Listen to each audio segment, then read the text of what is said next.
Hello everyone, welcome to learn and enjoy YouTube channel. आज 12th state board की हम तीसरी पोयम देखने जा रहे हैं जिसका नाम है the Inchcape Rock. Inchcape Rock यह पोयम रॉबर्ट साउदी ने लिखी है। यह पोयम एक चट्टान के आधार पर है और एक बैलड है। बैलड का अर्थ होता है एक ऐसी कविता जिसमें एक स्टोरी होती है।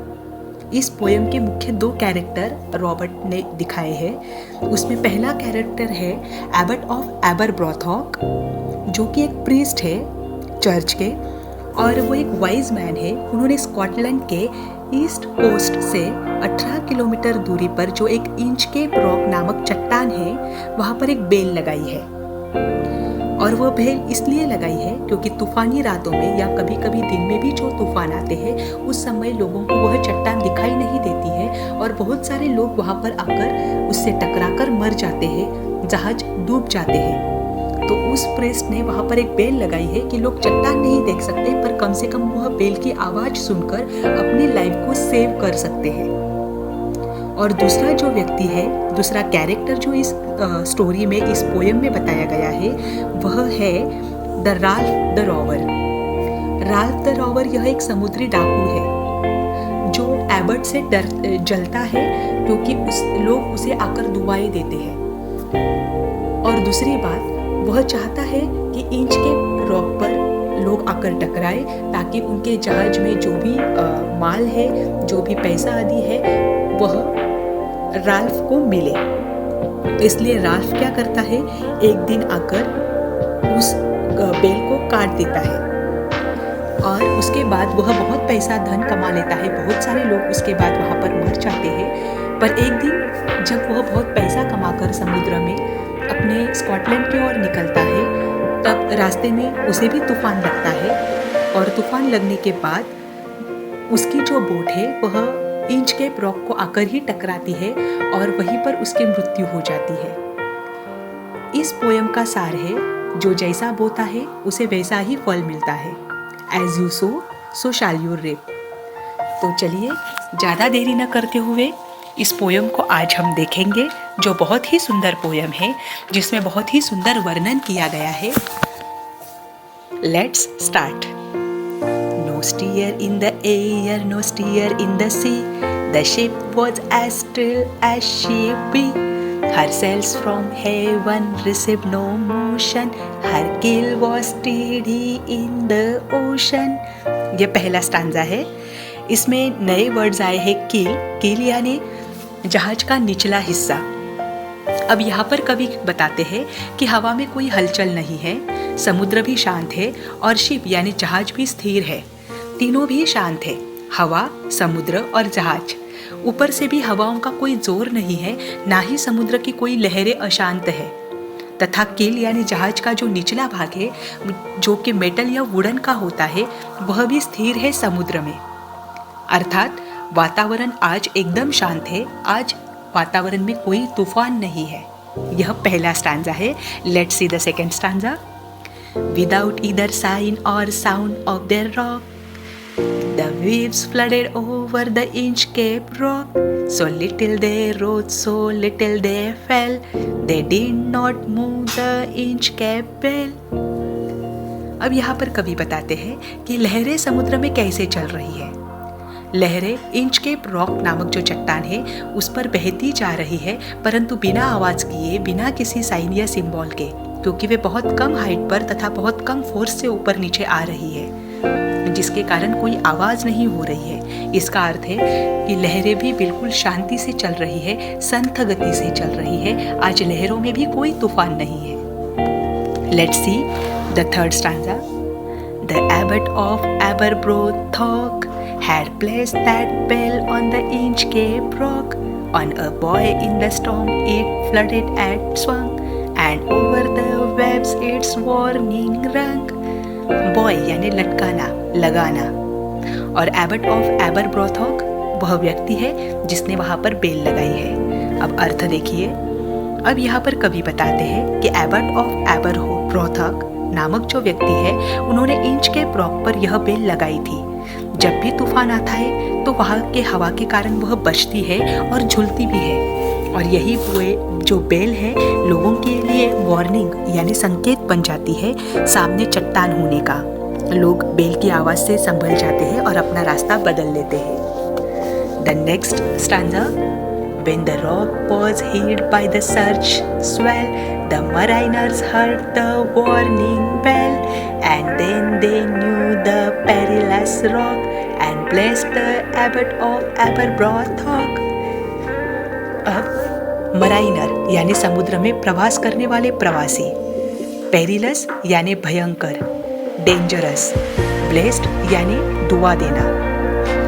जब तूफान के कारण वह चट्टान छिप जाती है, समुद्र में जब तूफान आता है तो सामने क्या है यह लोग देख या जान नहीं पाते हैं। तब प्रवासी उस बेल की आवाज़ को सुनते हैं और समझ जाते हैं कि सामने वह डेंजरस रॉक जो इंच के रॉक है वह है, और वह वे अपना जीवन बचाते हैं रास्ता बदल कर। और जब भी वह बेल की आवाज़ सुनते हैं अपने लाइफ को सेव करते हैं, वे एबॉट को बहुत धन्यवाद और दुआएं देते हैं। ये था 4th stanza. Let's see the 5th stanza. The sun in heaven was shining gay, all things were joyful on that day. The seabirds screamed, they wheeled around, and there was joy in their sound. अब उस दिन वातावरण कैसा है? बहुत सुंदर वातावरण एक दिन आता है। उसका वर्णन यहाँ पर कवि ने किया है कि वातावरण इतना स्वच्छ है कि सूर्य आकाश में प्रकाशित हो रहा है। उस दिन सारे वातावरण में शांति और प्रसन्नता है। समुद्र पक्षी जो है वही अपनी ही धुन में चिल्ला रहे हैं और गोल गोल घूम रहे हैं। उनकी आवाज़ में उनकी खुशी नज़र आ रही है, अर्थात सारा वातावरण एकदम निर्मल है। अब आगे देखिए क्या होता है। The boy of the Inchcape Bell was seen, a darker speck on the ocean green. Sir Ralph the rover walked his deck, and he fixed his eye on the darker speck. अब वातावरण बहुत सुंदर है। उस वातावरण में एक boat, एक जहाज वहाँ पर प्रवास करती हुई आती है, और उस दिन सर राल्फ द रोवर अपने बोट से समुद्र प्रवास कर रहा है। उसे उस हरे समुद्र में दूर से ही एक डार्किश स्पॉट, स्पेक यानी क्या, डार्किश स्पॉट नजर आता है जो कि एक इंचकेप रॉक है। इंचकेप रॉक को यह एक विशेषण दिया है कि पूरे हरे समुद्र में एक काले धब्बे यानी स्पॉट के जैसा जो दिख रहा है वह है स्पेक, इंचकेप रॉक। और वह जो राल्फ द रोवर है, बहुत दिनों से उसके दिमाग में एबॉट को लेकर जेलसी है। जैसे ही वो उस चट्टान को देखता है, उसकी सारी नज़र उस चट्टान पर पड़ जाती है और उसका ध्यान उस लटकती हुई बेल पर आ करता है। अब आगे वह राल्फ क्या करता है देखते हैं। He felt the cheering power of spring. It made him whistle, it made him sing. His heart was mirthful to excess, but the rover's mirth was wickedness. अब वातावरण को लेकर तो सब लोग प्रसन्न है उसके जहाज में, और राल्फ भी लोगों को यही दिखा रहा है कि मैं भी बहुत प्रसन्न हूँ क्योंकि वातावरण जैसा खुश करने वाला है। और खुशी में वह विस्टल यानी सीटी बजाता है, सिंग यानी गाने गाता है, और मर्थफुल यानी बहुत खुश होना। सबको लग रहा है कि राल्फ भी है जो एक वातावरण के कारण ही खुश हो रहा है, लेकिन कोई भी ये नहीं जानता कि वो बहुत ज़्यादा खुश जो है वह उसके विकेंडनेस यानी दुष्ट विचारों के कारण है। उसके मन में दुष्ट विचार आया है कि आज मुझे एबॉट से बदला लेने का, उसकी जो दुआएं लोग देते हैं उससे छूटने का अवसर मिला है। सामने मेरे बेल मुझे नज़र आ रही है, इसके कारण वह बहुत ज़्यादा खुश है। अब आगे क्या होता है अगले स्टांजा में देखते हैं। His eye was on the Inchcape float, quoth he, my man, put out the boat and row me to the Inchcape rock, and I'll plague the abbot of Aberbrothok. अब वो उसकी सारी आंखें जो है, उसकी नज़र जो है वह इंचकेप पर लटकती हुई बेल की ओर है, और वह अपने साथियों से कहता है, मेरे साथियों, यह बोट उस चट्टान की ओर ले चलो और आज मैं एबट ऑफ एबरब्रोथॉक के कार्य को नष्ट कर दूंगा। See the next stanza. The boat is lowered, the boatsman row, and the Inchcape Rock they go. Sir Ralph bent over from the boat and he cut the bell from the Inchcape float. अब Ralph के व्यक्तियों ने उनकी छोटी boats जहाज से उतारी और वो चलाने लगे। वे सब इंचकेप रॉक के पास आए। उस बोट में से सर राल्फ नीचे झुके और उन्होंने वह बेल जो लटक रही थी उसे काट दिया। अब आगे क्या होता है देखिए। Down sung the bell with a gurgling sound. The bubbles rose and burst around.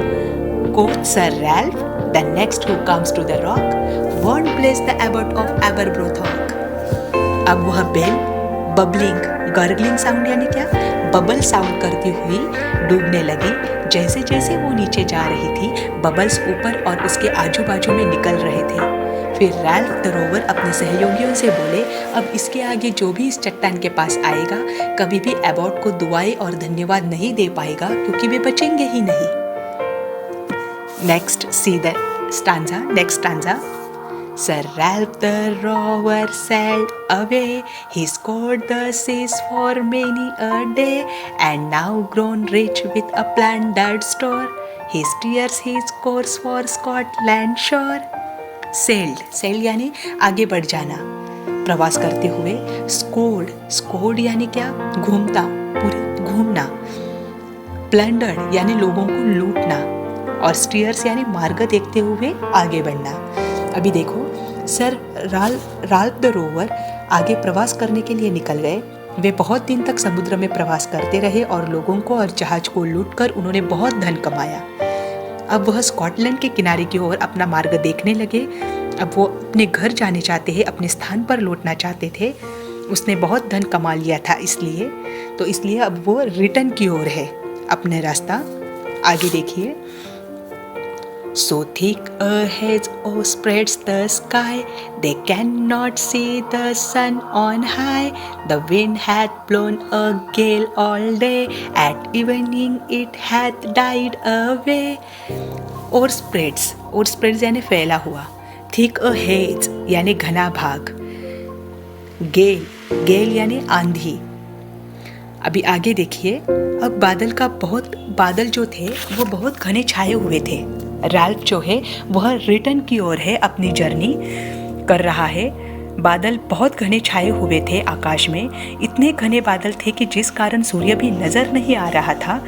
उस दिन भर तेज हवाएं चल रही थी, आंधी आई हुई थी। शाम का समय था, ऐसे ही चलता रहा तो कोई भी बच नहीं पाएगा, ऐसा कवि यहाँ पर कहते हैं। अब अगले स्टांजा में क्या होता है देखिए। On the deck the rover takes his stand, so dark it is they see no land. Quoth Sir Ralph, it will be lighter soon, for there is the dawn of the rising moon. जहाज के अगले भाग पर Robert खड़ा है। जहाज का अगला भाग होता है डेक, वहाँ पर रॉबर खड़ा है। इतना अंधेरा हो चुका है कि उनको जमीन या लैंड कहीं पर भी नजर नहीं आ रही है। रैल्फ अपने साथियों से कहता है कि चिंता मत करो, थोड़ी ही देर में उजियाला होगा। चंद्रमा के प्रकाश के बाद तथा सूर्योदय होने से पहले जो प्रकाश आता है वह हमें थोड़ी ही देर में, उसे डॉन बोला हुआ है, वह हमें थोड़ी ही देर में नजर आएगा। आप कोई भी चिंता मत करो। ऐसा राल्फ किसे बोलता है? अपने साथियों को। अब आगे देखिए उनके साथी क्या कहते हैं। Canst hear said one the breakers roar, for me thinks we should be near the shore. Now where we are I cannot tell, but I wish I could hear the Inchcape bell. अब एक साथी कहता है कि मुझे पत्थरों पर लहरें जब गिरती है तब जैसा आवाज आता है वैसी आवाज आ रही है। शायद हम किसी किनारे पर है या नजदीक ही हमें कोई किनारा लगने वाला है, पर अब हम कहाँ पर है यह मैं नहीं कह सकता। काश हम इंचकेप बेल की आवाज़ सुन पाते, पर वह हम नहीं सुन सकते क्योंकि हमने वह काट दी है। ऐसा कौन कहता है? साथी रैल्फ को कहता है। अब अगला स्टांजा देखिए। They hear no sound, the swell is strong, though the wind hath fallen they drift along, till the vessel strikes with a shivering shock. Oh Christ, it is the Inchcape Rock. अब तूफान इतना ज़्यादा है कि उसे उस आवाज़ को छोड़कर और कोई भी दूसरी आवाज़ नहीं आ रही है। तूफान की आवाज़ को छोड़कर हवा के साथ उनकी जहाज बहकर एक चट्टान से टकराई और उन्हें जोर का झटका लगा। तुरंत सर राल्फ बोल उठे, हे जीसस, यह तो इंचकैप रॉक की चट्टान है जिसे आकर हम टकरा गए हैं। अब आगे देखिए क्या होता है। Sir Ralph the rower tore his hair. He cursed himself in his despair. The waves rush in every side. The ship is sinking beneath the tide.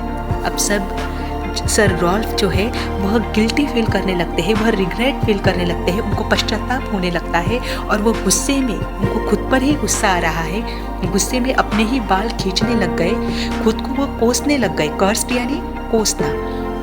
अब हर साइड से वेव्स उनको में वो धंसते जा रहे हैं। उनकी जहाज उस चट्टान से टकराकर और उन लहरों के नीचे डूबने लग गई है। अब आगे क्या होता है देखिए।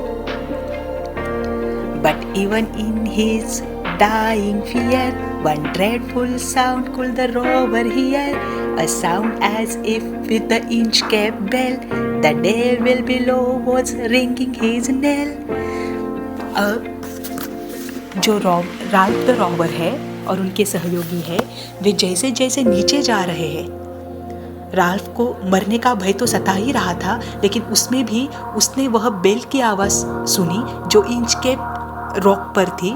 वह इंचकैप बेल की आवाज़ अब उसके कानों में समाधि वाली झंकार बनकर गूंज रही है। नेल, KNELL, नेल यानी समाधि वाली झंकार। समाधि जब हमारी होनी होती है, मृत्यु के पहले जो आवाज़ सुनाई देती है, वह बेल उस रूप में उसे सुनाई दे रही है और यहीं पर राल्फ द रॉवर का एंड हो जाता है और यहाँ पर ही यह पोयम भी ख़त्म हो जाती है। रॉबर्ट सूदी ने लिखी हुई यह पोयम है, बहुत ही सुंदर है। इस पोयम में उन्होंने मोरल दिया है, as you sow so shall you reap, जैसा बोओगे वैसा पाओगे। हम दूसरों के लिए गलत काम करने के लिए जाते हैं, लेकिन कहीं ना कहीं वही गलत कार्य हम पर भी आकर गिरता है। यह पोयम आपको कैसे लगी हमें ज़रूर बताइएगा। Thank you for watching.